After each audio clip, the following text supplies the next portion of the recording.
কদিন আগে টেনে চাপা চাপ চাপা চাপ চাপা চাপ করে মারছে, মুখ ভর্তি দাড়ি, 60-70 বছর মুরব্বী বাপকে মারছে কে?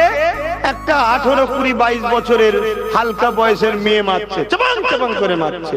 কি জন্য মারছে? নাকি আমার শরীরের বিশেষ অঙ্গের ফটো তুলছিল। আমি বছর 3 আগে বলেছিলাম, হঠাৎ করে তোকে বলবে চোর, চোর বলেই মারবে। আমার অস শুনেছেন কি জানি না, মানে এত ডিপ আর বলিনি, ইশারা ছিল এইদিকে, কিন্তু এত ডিপ বলিনি। কেন? মায়ের জাত দিল্লি তো বেশি খুলে বলা যায় না, কথা বুঝে আসছে তো। কিন্তু বছর 3 আগে বলেছিলাম যে হঠাৎ করে ওই দোকানের সামনে দাঁড়াবি, তোকে বলবে চোর, ঘিরে ফেলে পিটতে পিটতে মারতে মারতে মারতে মারতে মেরে ফেলবে।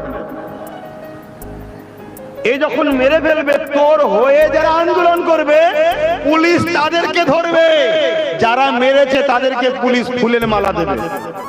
বছর 3 আগে বলেছি না বলিনি? একটু সরাসরি দেন যারা শুনেছেন, বলেছি না বলিনি? আজকে আবার বলে যাচ্ছি, যে ঘটনা ঘটলো এটা আগামীতে অহরহ হবে, অহরহ হবে। যেখানে সেখানে পিটবে, জুতো খুলে মারবে,